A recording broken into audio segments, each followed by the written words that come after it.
नमस्कार मित्रों, आज के इस वीडियो में एक बार फिर से आप सभी का बहुत बहुत हार्दिक स्वागत है। हम आशा करते हैं कि आप सभी स्वस्थ होंगे, मस्त होंगे और पूरी तरह से अपनी तैयारी में व्यस्त होंगे। तो मित्रों, आज के इस वीडियो में हम हिंदी साहित्य के अंतर्गत भक्तिकाल और भक्तकाल के अंतर्गत कुछ महत्वपूर्ण और संभावित प्रश्नों को व्याख्यात्मक तरीके से हल करेंगे और उसके साथ ही इन्हें ट्रिक की सहायता से याद करने का भी प्रयास करेंगे। तो हम आशा करते हैं कि वीडियो आप सबके लिए बहुत ही महत्वपूर्ण होने वाला है, इसलिए इस वीडियो को आप लोग अंत तक जरूर देखें।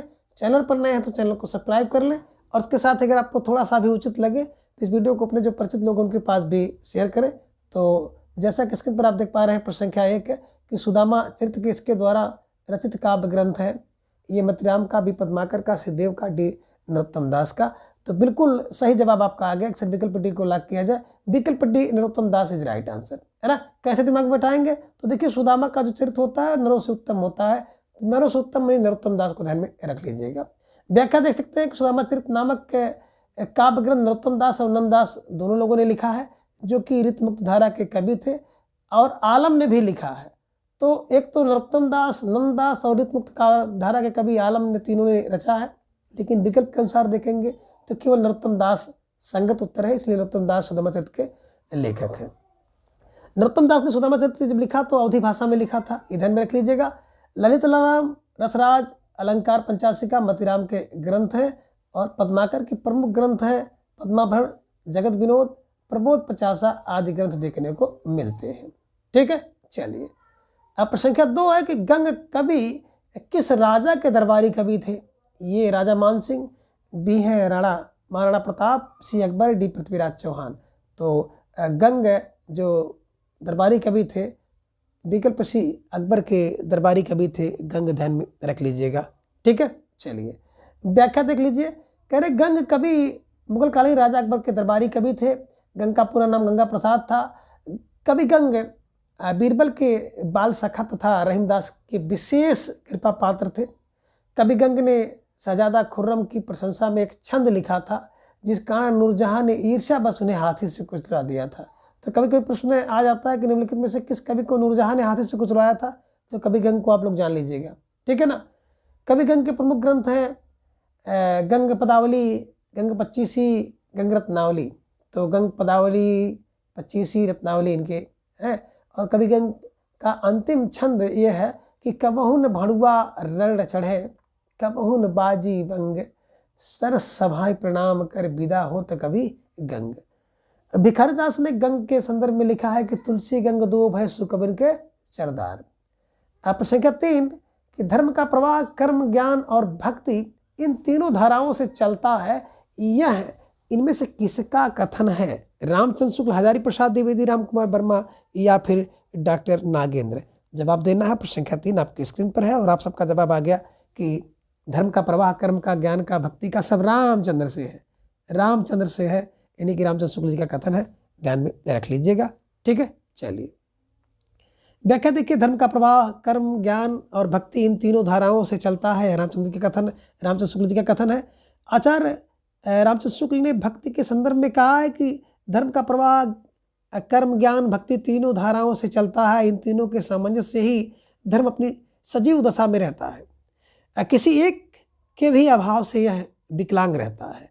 कर्म के बिना वह लूला लंगड़ा, ज्ञान के बिना अंधा और भक्ति के बिना हृदय विहीन क्या निष्प्राण रहता है। तो ये वेरी वेरी मोस्ट इंपॉर्टेंट कथन है, इसको आप स्टार लगा करके नोट कर लीजिएगा। ठीक है, चलिए आगे बता रहे कि आचार्य हजारी प्रसाद द्विवेदी ने भक्ति आंदोलन को लोक जागरण की संज्ञा दी। लोक जागरण हजार है, बस बना लीजिएगा। रामविलास शर्मा ने भक्ति आंदोलन को एक जाति और जनवादी, तो जाति और जनवादी में लोग विलास करते हैं, जाति में जनवादी में लोग विलास करते हैं, ध्यान में रखिएगा। और डॉक्टर राम कुमार वर्मा ने भक्त काल के निर्गुण ज्ञानाश्रयी काव्यधारा को संत काव्य एवं प्रेम श्रेयी काव्यधारा को सूफी काव्य, तो संत काव्य और सूफी काव्य कहने वाले राम कुमार वर्मा है। डॉक्टर नेगेंद्र ने भक्ति काल की सीमा 1350 ईस्वी से 1650 ईस्वी तक मानी है, ये ध्यान में रखिएगा। और यहाँ पे देख सकते हैं जॉर्ज गेर्सन ने भक्ति काल को हिंदी साहित्य का स्वर्ण युग तक कह डाला है, ये ध्यान में आप रख लीजिएगा। ठीक है, चलिए प्रश्न संख्या 4 है कि रामचंद्र शुक्ल के अनुसार रहीम के बारे में कौन सी बातें सही हैं। ये संस्कृत, अरबी और फारसी के पूर्ण विद्वान थे।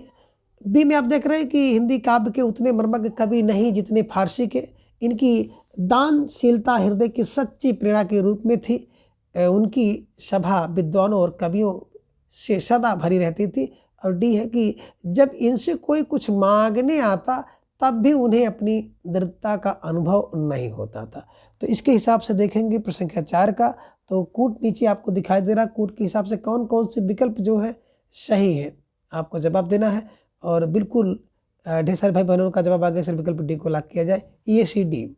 ए में है संस्कृत, अरबी और फारसी के विद्वान थे। सी में उनकी दानशीलता हृदय की सच्ची प्रेरणा थी। और डी है कि उनकी सभा विद्वानों और कवियों से सदा भरी रहती थी।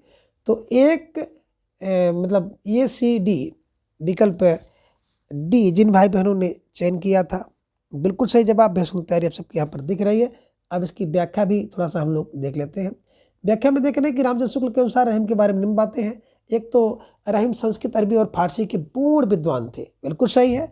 उनकी दानशीलता हृदय की सच्ची प्रेरणा के रूप में थी, ये भी सही है। और उनकी सभा विद्वानों और कवियों से सदा भरी रहती थी। रहीम की रचनाएं वर्म नायिका भेद अवधी भाषा में, राजपंचाध्यायी, श्रृंगार सोरठा, मदनाष्टक जो कि 8 छंद की एक स्वतंत्र रचना है। और एक बड़ी प्रसिद्ध रचना ज्योतिष से संबंधित है, खेती कौटिकम, रहीमदास जी की, ध्यान में रख लीजिएगा। मोस्ट इंपॉर्टेंट रचना है, परीक्षा में पूछी जा सकती है। प्रश्न संख्या 5 कि रहीम की कविता नगर शोभा की मुख्य विशेषताएं हैं।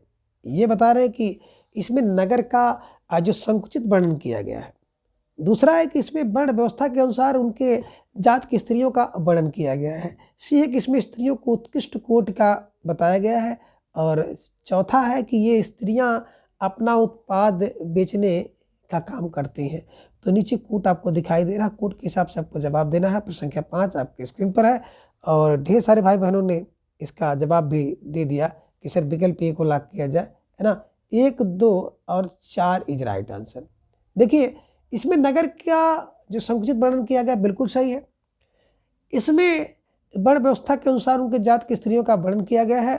और चौथा है कि ये स्त्रियां अपना उत्पाद बेचने का काम करती है, ये भी सही है। लेकिन इसमें उत्कृष्ट स्त्रियों को इसमें उत्कृष्ट बताया गया, ये गलत है, यही नहीं है। ठीक है, चलिए व्याख्या देख लीजिए। व्याख्या में आप देख पा रहे हैं कि रहीमदास की कविता नगर शोभा की मुख्य विशेषता है कि इस कविता में नगर का संकुचित वर्णन है। इसमें वर्ण व्यवस्था के अनुसार स्त्री जात की स्त्रियों का वर्णन है। स्त्रियां अपना उत्पाद बेचने का काम करती हैं। कूट आपने देखा कि 2, 3 और 4 सही है। ठीक है, चलिए प्रश्न के 7 तक जन्मकाल के अनुसार निम्नलिखित भक्त कवियों का सही अनुक्रम क्या होगा। अब आपको सही अनुक्रम इसमें बताना है। प्रश्न आपके सामने दिख रहा है। ए में आप देख रहे हैं कि सूर, तुलसी, दादू, मीरा। बी में देख रहे हैं कि सूर, तुलसी, मीरा, दादू। सी में देख रहे हैं कि तुलसी, सूर, दादू, मीरा। और डी में देख रहे हैं तुलसी, सूर, मीरा, दादू। तो इसके हिसाब से देखेंगे तो बिल्कुल कोई सा भी विकल्प आपको सही नहीं दिख रहा है। सही विकल्प होगा सूर, मीरा, तुलसी, दादू। सूर के बाद मीरा होंगे, फिर तुलसी और दादू होंगे।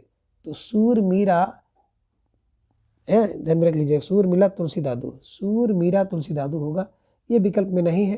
हालांकि अगर इसको देखेंगे तो आयोग ने इसका उत्तर बी माना था, सूर, तुलसी, मीरा, दादू, जबकि सूर, मीरा, तुलसी, दादू था।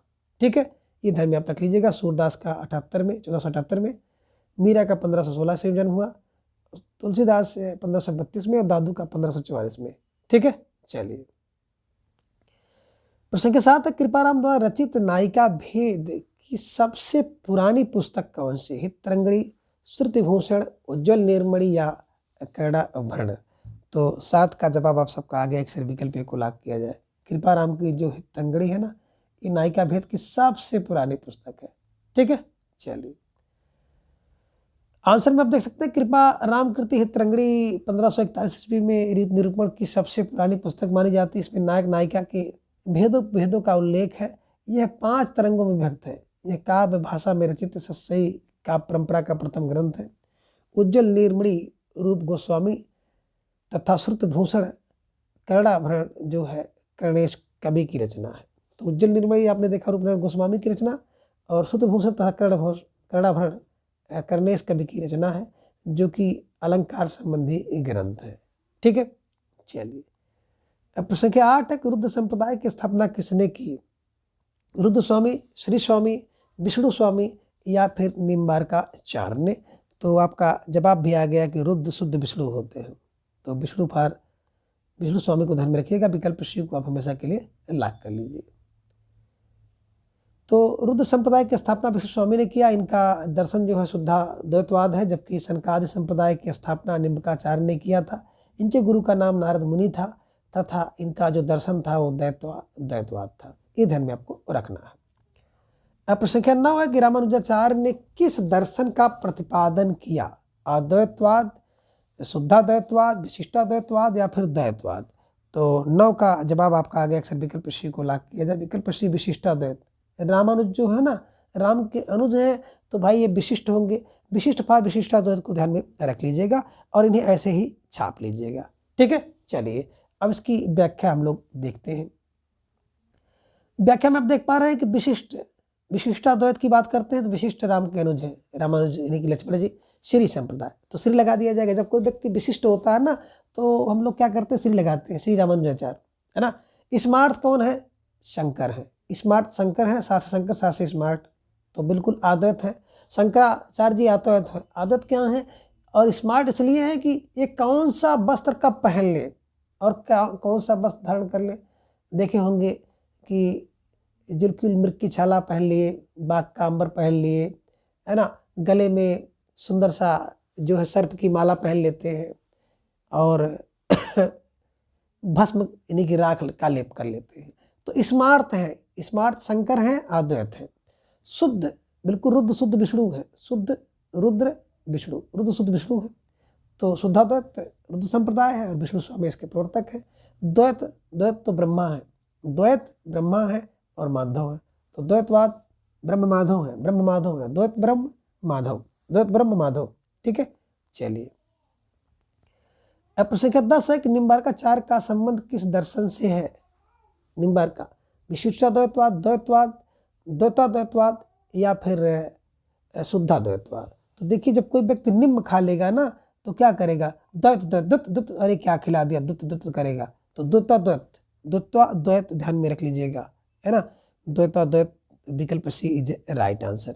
और निम्बार्काचार्य ने बात हम लोग करें तो निम्बार्काचार्य का संबंध द्वैताद्वैत दर्शन से है। निम्बार्काचार्य निम्बार्क यानी कि सनकादि संप्रदाय की स्थापना की थी। और विशिष्टाद्वैत आपने देखा होगा दर्शन रामानुज का है, श्री संप्रदाय से संबंधित है।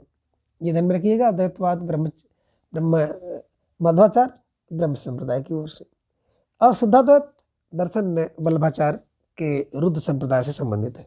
ठीक है, चलिए अब प्रश्न संख्या 12 का आकाश धर्मा गुरु कहा जाता है किसे? शंकराचार्य को, रामानंद को, रामानुजाचार्य को या फिर वल्लभाचार्य को? तो आकाश धर्मा, आकाश का धर्म कौन है? बोले राम का आनंद है। राम का आनंद अगर आपको मिल गया तो आकाश का धर्म है। आकाश धर्मा गुरु रामानंद, ध्यान में रख लीजिएगा, स्टार लगा कर इन्हें छाप लीजिएगा। देखिए रामानंद को हजारी प्रसाद द्विवेदी ने आकाश धर्मा गुरु कहा। किसने कहा है? हजारी प्रसाद द्विवेदी ने। हिंदी में रामानंद राम काव्य के पुरस्कर्ता कवि माने जाते हैं। हजारी प्रसाद द्विवेदी ने कहा कि मध्य युग की समग्र स्वाधीन चिंता के गुरु रामानंद ही हैं। इनके प्रमुख ग्रंथ वैष्णव मताब्द भास्कर, श्री राम अर्चना पद्धति, योग चिंतामणि, राम रक्षा स्रोत और आनंद भास आदि रामानंद ने रामावत संप्रदाय की स्थापना भी की।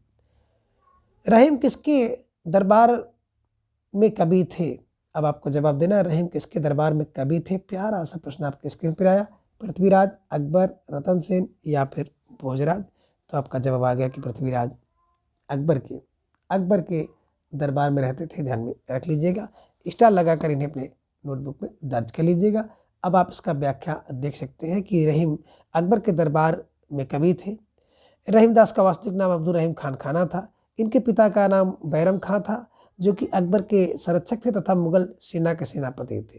तो अब रहीम मुगल दरबार के नवरत्नों में से शामिल थे। ध्यान में आप रख लीजिएगा। संख्या 13 है कि इनकी उक्तियां ऐसी लुभावनी हुई कि बिहारी आदि प्रवृत्ति कभी भी उनमें से बहुतों का अपहरण करने का लोभ ना रोक सके।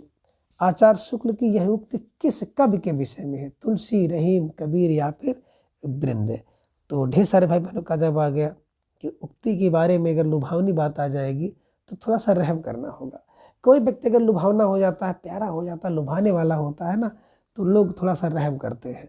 तो रहम फार रहीम दी की पंक्ति है, ध्यान में रख लीजिएगा। ठीक है, चलिए अब इसकी थोड़ी सी व्याख्या भी आप देख सकते हैं कि इनकी उक्तियाँ ऐसी लुभावनी हुई कि बिहारी आज प्रवृत्ति कभी भी उनमें से बहुतों का अपहरण करने का लोभ ना रोक सके। आचार्य शुक्ल की है उक्ति रहीमदास के विषय में है। भक्ति रसामृत सिंधु के रचयिता कौन है? रामानंद, रामानुजाचार्य, विठलनाथ, रूप गोस्वामी। तो 14 का जवाब आप सबका आ गया। अक्सर विकल्प डी को लॉक किया जाए। भक्त रसामृत सिंधु किसका है? तो रूप गोस्वामी का है, ध्यान में रखिएगा। रूप गोस्वामी को मतलब रूप नारायण गोस्वामी को ध्यान में आपको रखना होगा। ठीक है, चलिए व्याख्या देख लीजिए। भक्त रसा अमृत सिंधु के रचयिता रूप गोस्वामी है। इनकी एक रचना उज्जवल नीलमणि भी है। रूप नारायण गोस्वामी वृंदावन में चैतन्य महाप्रभु द्वारा भेजे गए 6 गोस्वामी में से एक थे। ये कवि, गुरु और दार्शनिक थे। ये सनातन गोस्वामी के भाई थे। इन्होंने सनातन गोस्वामी से दीक्षा ली थी और इन्हें भक्ति रसाचार्य कहा जाता था। ये गौरांग के अति प्रेमी थे। ठीक है, चलिए प्रश्न संख्या 15 के जिस प्रकार मीराबाई ने जाके सिर मोर मुकुट मेरो पत सोई कहकर कृष्ण की भक्ति प्रतिरूप में की, उसी प्रकार किस दक्षिण भारतीय भक्त कवित्री ने कहा कि स्वामी कृष्ण के अतिरिक्त किसी और को मैं अपना पति नहीं बना सकती? किसने कहा है? ये अक्का महादेवी, बी वीणाबाई, सी अंदाल, जी डी हो गया सहजोबाई। तो सबका जवाब बिल्कुल लाजवाब आया। अक्सर विकल्प सी को लॉक किया जाए। दक्षिण भारत की जो साध्वी थी अंदाल ने कहा था। ठीक है, चलिए थोड़ा सा व्याख्या देखिए। जिस प्रकार मीराबाई ने जाके सिरमोर मुकुट मेरो पति सोई कहकर कृष्ण की भक्ति प्रतिरूप में की, उसी प्रकार दक्षिण भारतीय भक्त कवित्री अंदाल ने कहा कि स्वामी कृष्ण के अतिरिक्त किसी और को अपना पति नहीं बना सकती। यही कारण है कि अंदाल को दक्षिण भारत की मीरा कहा जाता है। प्रश्न संख्या 16 है कि निम्न में विष्णु संप्रदाय को किस संज्ञा से भी अभिहित किया जाता है? रुद्र संप्रदाय, चैतन्य संप्रदाय, सखी संप्रदाय, पुष्टि संप्रदाय। तो 16 का जवाब आपको आ गया कि किसको रुद्र शूद्र विष्णु है, तो विष्णु को है ना, विष्णु संप्रदाय को रुद्र संप्रदाय के नाम से भी अभिहित किया गया है, ध्यान में रख लीजिएगा। देख सकते हैं कि विष्णु संप्रदाय को रुद्र संप्रदाय की संज्ञा भी दी गई है। रुद्र संप्रदाय विष्णु स्वामी, चैतन्य महाप्रभु, सखी संप्रदाय की बात करते स्वामी हरिदास है, ध्यान में आप रखिएगा। प्रश्न संख्या 15 है कि मान सहित विषखाई के शंभु भय जगदीश और बिना मान अमृत पिए राहु कटायो शीश। सृजन में संकलित ये पंक्तियां इनमें से किस कवि की है? रहीम, कबीर, कृपाराम या फिर बिहारी? तो बिल्कुल विकल्प रहीमदास इज राइट आंसर। देखिए रहम करना चाहिए। बिना मान के अमृत पिएगा तो रहम नहीं होगा, है ना। बिना मान के अमृत पिए तो राहु कटायो शेष, ये रहम है। रहम पार रहीम जी की पंक्ति है ना, बेरहम। अब इसकी व्याख्या है कि मान सहित विष खाई के समुभय जगदीश, बिना मान अमृत पिए राहु कटायो शीश। सृजन में संकलित ये पंक्तियां रहीम कब की हैं? दशरथ सुत लोक बखाना, राम नाम का अमरम है आना, नहीं पराग नहीं मधुर मधुर, है ना। ये कबीर की पंक्ति है। दशरथ सुत लोक बखाना, राम नाम अमरम। अब नहीं पराग नहीं मधुर मैं नहीं विकास काल, अली कली ही संधु, आगे कौन हवाले, बिहारी की पंक्ति है। ये भी आप देख लीजिएगा। ठीक है। प्रश्न 18 है कि तुलसी के वचनों के समान रहीम के वचन भी हिंदी भाषी भूभाग में सर्वसाधारण के मुंह पर रहते हैं। यह कथन किसका है? नागेंद्र नंद दुलारे वाजपेयी, रामचंद्र शुक्ल या फिर बच्चन सिंह? 18 का जवाब दीजिए। और ढेर सारे भाई बहनों का जवाब इस विकल्प सी को लॉक किया जाए। Ramchandra Shukla is right answer. तुलसी के वचनों के समान रहीम के वचन भी हिंदी भाषी भूभाग में सर्वसाधारण के मुंह पर रहते हैं। बिल्कुल विकल्प सी Ramchandra Shukla is right answer. तुलसी के वचन के समान वचन भी हिंदी भूभाग में सर्वसाधारण मुंह पर रहते हैं, कथन रामचंद्र शुक्ल का। मदनाष्टक के रचयिता का नाम क्या है? केशव, रसखान, रहीम या फिर नरोत्तम दास? तो सब जान रहे हैं कि मदनाष्टक रहीमदास जी की रचना है। तो रहीम विकल्प सी इज राइट आंसर। ठीक है, चलिए। दिए गए रचनाकारों मन्नाष्टक के रचयिता रहीमदास हैं। इनकी अन्य रचनाएं हैं रहीम दोहावली, वर्वे नायिका भेद, रास पंचाध्यायी, नगर शोभा। नरोत्तम दास की रचनाएं सुदामा चरित, ध्रुव चरित, नाम कीर्तन, विचार माला, और इनकी सुदामा चरित ही सर्व प्रसिद्ध है। केशव जी प्रमुख रीतिकालीन आचार्य थे, ध्यान में रखिएगा, परंतु उन्होंने रामाश्रयी काव्य ग्रंथों की भी रचना की है। इनकी प्रमुख रचनाएं हैं रसिक प्रिया, रामचंद्रिका, कवि प्रिया, रतन बावनी, वीर सिंह, देवचरित, विज्ञान गीता, जहांगीर जसचंद्रिका, नक्सिक, छंदमाला। रसखान का मूल नाम सैयद इब्राहिम पठान था। भारत हरिचंद ने इनके संबंध में कहा है कि इन मुसलमान हरिजनन पर कोटि के हिंदू वारिये। तो इनकी प्रसिद्ध रचनाएं सुजान रसखान, प्रेम वाटिका, दाल लीला और अष्टयाम है। कबित कहो, दोहा कहो, तुलो न छप्पे छंद, दृच्यो यही विचार के, यह भाखै रसकंद। यह का पंक्तियाँ किसकी है? तुलसीदास, रहीम, त्रिलोचन शास्त्री या फिर डी भारतेंद्र हरिश्चंद्र। तो प्रश्न संख्या 20 का जवाब भी धीरे धीरे आ गया कि सर विकल्प बी को लॉक किया जाए, रहीमदास इज राइट आंसर, है ना, रहीमदास। बी में आप देख सकते हैं कवित्व कहो, दोहा कहो, तुलो न छप्पे छंद, दृच्यो यही विचार के, यह वाकार स्कंद। उक्त पंक्ति वर्व नायिका भेद से ली गई है और शेष विकल्प असंगत। प्रश्न संख्या 21 है कि रहीमकृत मन्नाष्टक की भाषा है खड़ी बोली, अवधी, ब्रजभाषा, राजस्थानी। तो रहीम की रचना जो है जिसका नाम है मन्नाष्टक, तो मन्नाष्टक की भाषा सब लोग जान रहे हैं खड़ी खड़ी है। मदन का अष्टक बड़ा खड़ा खड़ा है, ये ध्यान में आप रख लीजिएगा। ठीक है, चलिए आगे व्याख्या देखिए। मुगल शासक अकबर के दरबारी नवरत्नों में से एक कवि अब्दुल रहमान खान खाना ने अवधी, ब्रज एवं खड़ी बोली तीनों में रचनाएं की। मन्नाष्टक रहीम की खड़ी बोली में रचित काव्य ग्रंथ है।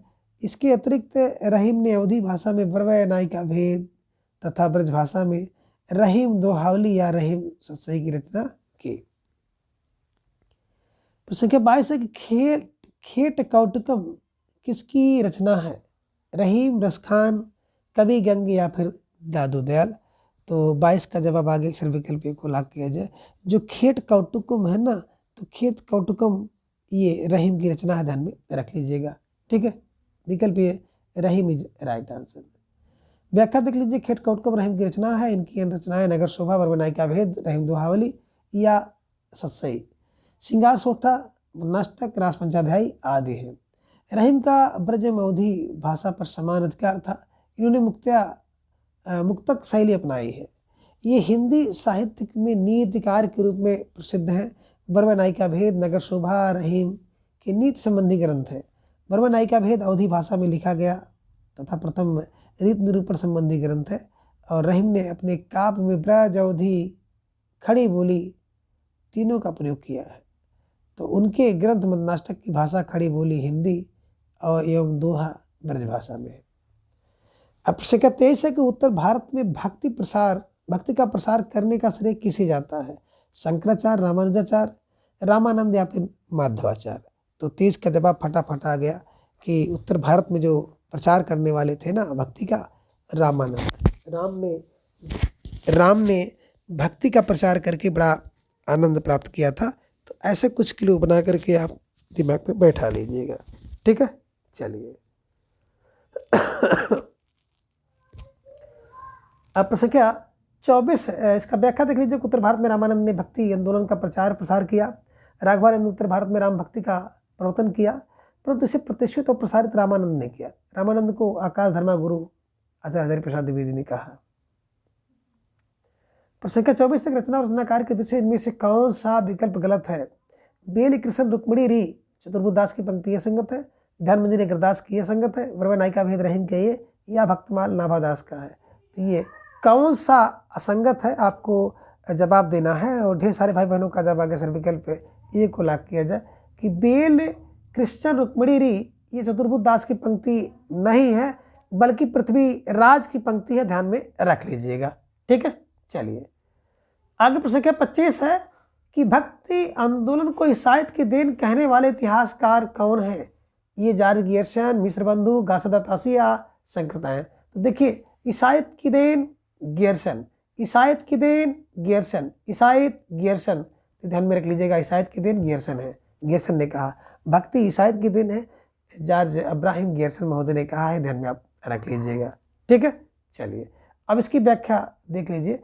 जॉर्ज गियर्सन ने भक्ति आंदोलन को ईसाइत की देन मानते हैं। गियर्सन ने लिखा है कि ईसा की दूसरी तीसरी शताब्दी में कुछ ईसाई मद्रास में आकर बस गए, जिनके प्रभाव से भक्ति का विकास हुआ।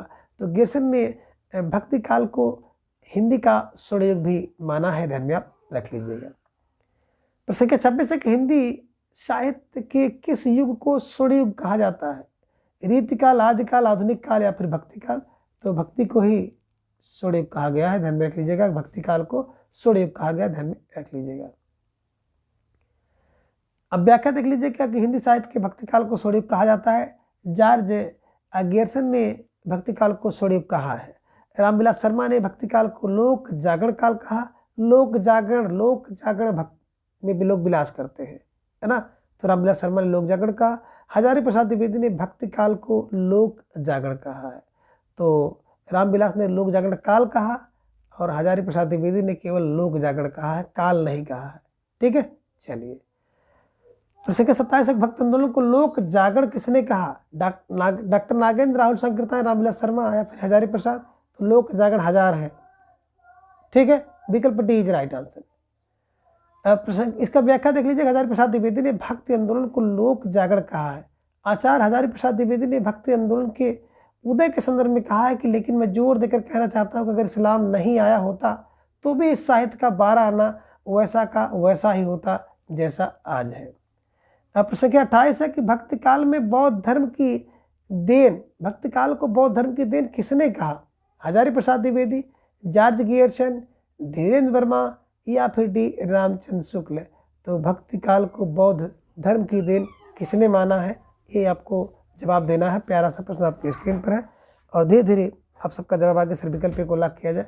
विकल्प ये Hazari Prasad Dwivedi is right answer. ठीक है, चलिए अब इसकी व्याख्या देखिए। भक्ति काल को बौद्ध धर्म की देन हजारी प्रसाद द्विवेदी ने कहा।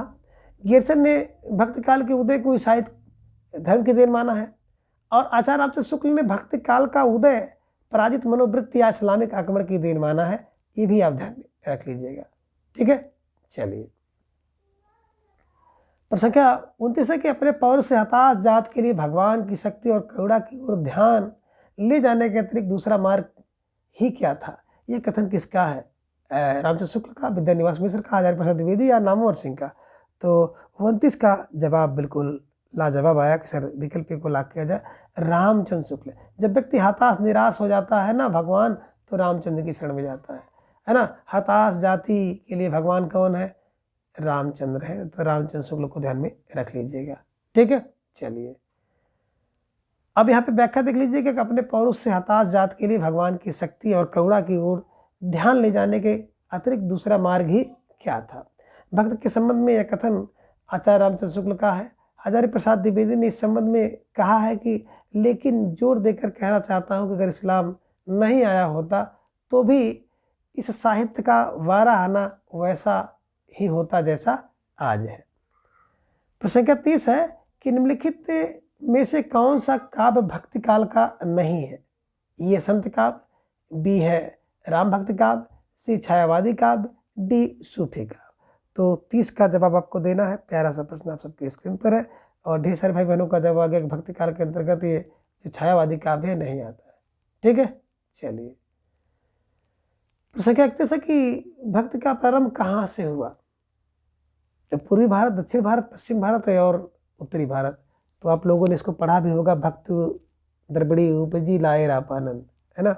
तो भक्त दक्षिण में उत्पन्न हुआ था। विकल्प बी इज राइट आंसर। और प्रश्न संख्या 31 की आप व्याख्या देख लीजिए कि भक्ति का आरंभ दक्षिण भारत से माना जाता है। आचार्य रामचंद्र शुक्ल ने दक्षिण भारत में भक्ति का उद्भव स्वीकार किया है। इस संबंध में मत इस प्रकार से है कि भक्त द्रविड़ी उपजी लाए रामानंद, प्रकट किया कबीर ने 7 दीप 9 खंड। तो ये ध्यान में आप रख लीजिए। संख्या 12 है कि अलवार भक्तों की संख्या कितनी है? ये 9, बी 10, सी 11, डी 12। तो अलवार 12, 12 पर 12 को ध्यान में रखिएगा, 12, 12। ठीक है, चलिए। तो अलवार वैष्णव की संख्या 12 है। अलवार तमिल कवि एवं संत थे। इनका काल 6वीं से 9वीं शताब्दी के बीच रहा।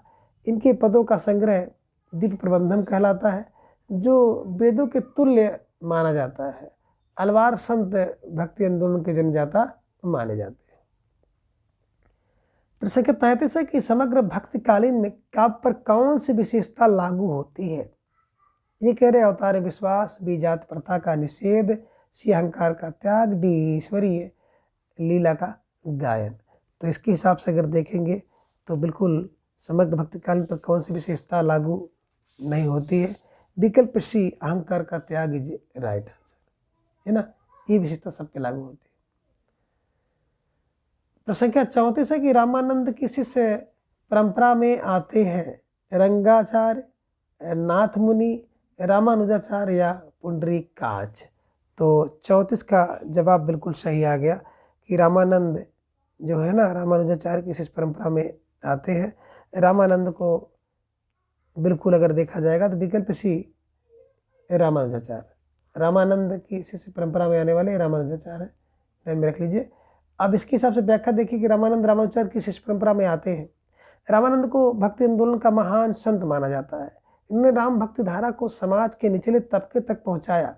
ये पहले ऐसे आचार्य हुए जिन्होंने उत्तर भारत की में भक्ति का प्रचार किया। इनके बारे में प्रचलित कहावत है कि भक्त त्रिपुरी उपजी लाए रामानंद, है ना। तो इनके द्वारा रचित पुस्तकें हैं वैष्णव मताब्द भास्कर, श्री रामार्चन पद्धति, राम रक्षा स्रोत और योग चिंतामणि ज्ञान तिलक आदि। ठीक। प्रश्न 35 है कि निम्नलिखित में से एक सही युग्म है? रामानुजाचार्य द्वैताद्वैतवाद, निम्बार्काचार्य विशिष्टाद्वैतवाद, माधवाचार्य द्वैतवाद और वल्लभाचार्य शुद्धाद्वैतवाद। तो इसके हिसाब से एक ही युग्म सही है और बिल्कुल आप सही विकल्प पर पहुंच गए। प्रश्न 35 का विकल्प डी, है ना, रुद्र शुद्ध विष्णु और वल्लभ है, ध्यान में रख लीजिएगा।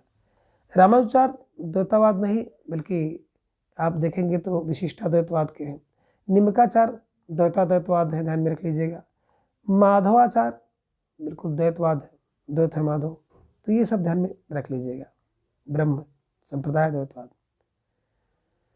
अब व्याख्या देखिएगा, वल्लभाचार्य शुद्धाद्वैतवाद सही में है। वल्लभाचार्य का जो दार्शनिक मत है शुद्धाद्वैतवाद है। वल्लभाचार्य द्वारा रचित ग्रंथ है पूर्व मीमांसा भाष्य, उत्तर मीमांसा भाष्य, ब्रह्मसूत्र भाष्य, जो अणुभाष्य के नाम से प्रसिद्ध है।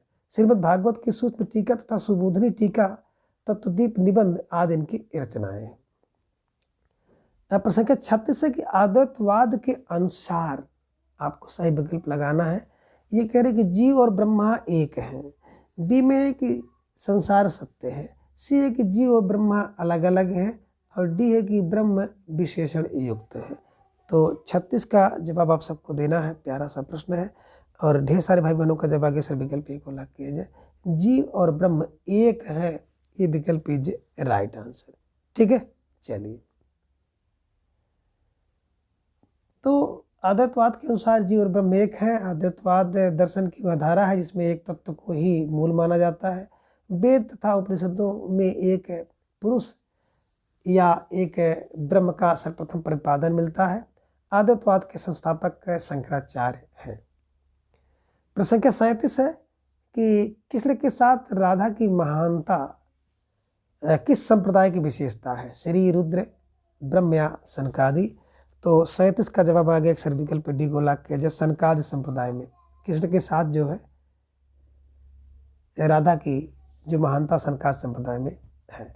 अब इसकी व्याख्या देख लीजिए। कृष्ण के साथ साथ राधा की महानता सनकादि संप्रदाय की विशेषता है। निम्बार्काचार्य निम्बार्क संप्रदाय के प्रवर्तक आचार्य हैं के रूप में प्रख्यात है। इनको सनकादि संप्रदाय भी कहा जाता है, ध्यान में रख लीजिएगा। ठीक है, चलिए। प्रश्न 38 है कमल दल नयनन की उन्मान, बिरसत नाहि सखी मन, ते मंद मंद मुस्कान। यह पद चरण किसकी रचना है? मीराबाई, रहीम, सूरदास या फिर नंददास। तो 38 का जवाब भी आ गया अक्षर विकल्प बी को लॉक किया जाए। विकल्प बी रहीम का है कि कमल दल नैनन की उन्माद, तो रहम कर दीजिए, रहीम। ठीक है, चलिए व्याख्या देख लीजिए। कमल दल नैनन की उन्मान, बिरसत नाय सखी मोमन मंद मंद मुस्कान। ये पद चरण रहीम की रचना है। रहीमदास द्वारा रचित प्रमुख रचनाएं हैं रहीम दोहावली, वर्व नायिका भेद, बंदाष्टक, रास पंचाध्यायी, नगर शोभा आदि। ठीक, प्रसंख्या 39 से निम्नलिखित को सुमेलित कीजिए तथा नीचे दिए गए कूट द्वारा सही उत्तर चुनिए। विशिष्टा द्वैतवाद, सामने निम्काचार है, द्वैतवाद विष्णु स्वामी है, शुद्धा द्वैत रामानुजा और द्वैतवाद माधवाचार्य है। इसके हिसाब से आपको मिलना है। विशिष्ट कौन है, तो विशिष्ट राम के अनुज है, रामानुजाचार्य है। द्वैत तो भैया माधव है। शुद्धा द्वैतवाद विष्णु है। द्विता द्वैत निम्न, जब खा लेता है व्यक्ति दुत दुत करने लगता है, ऐसे कुछ क्लू बनाएंगे।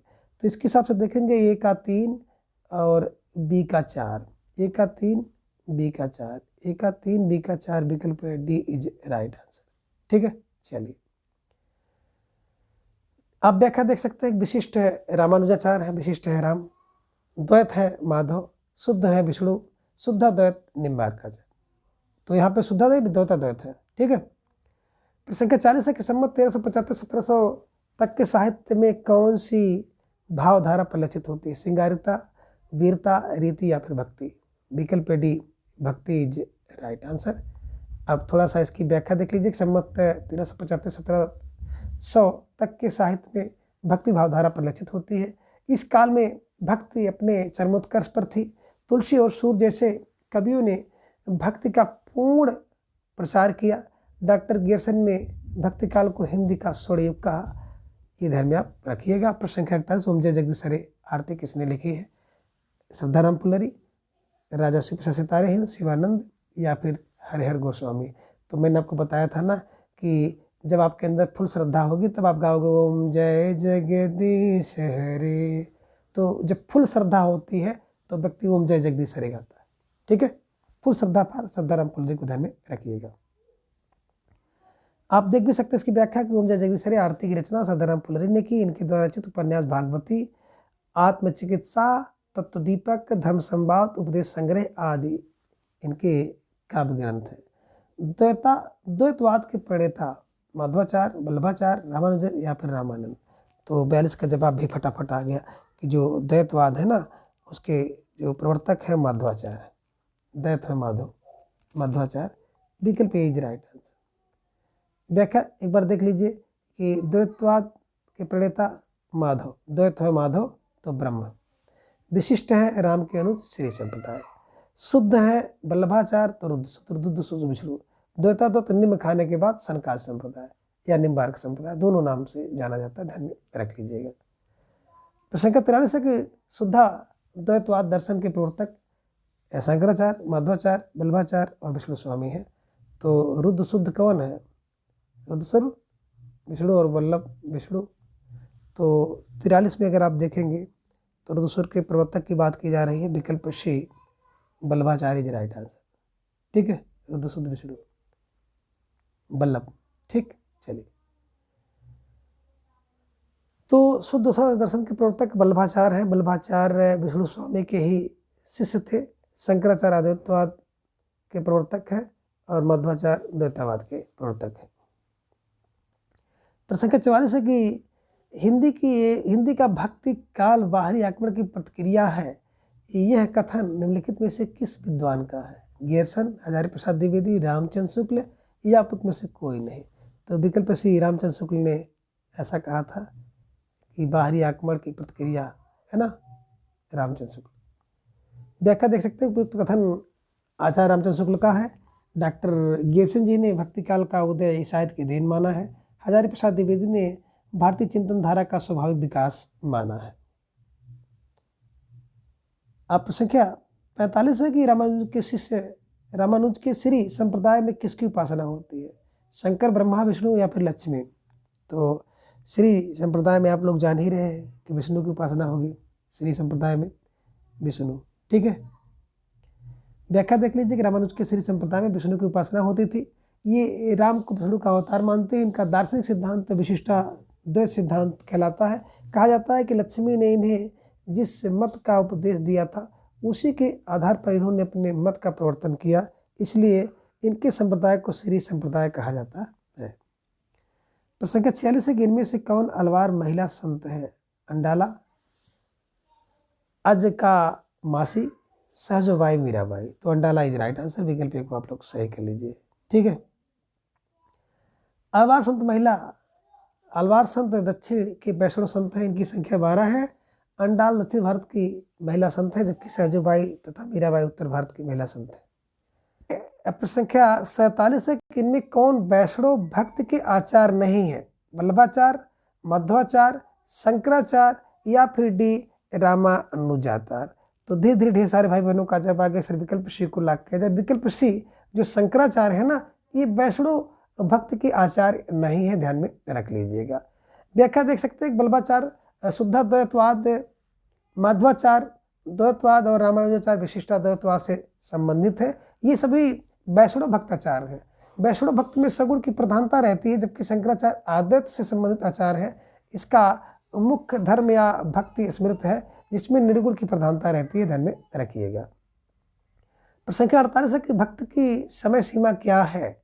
सम्मत 1275 से 1700, सम्मत 1275 से 1800, सम्मत 1375 से 1850 या डी उपयुक्त में से कोई नहीं।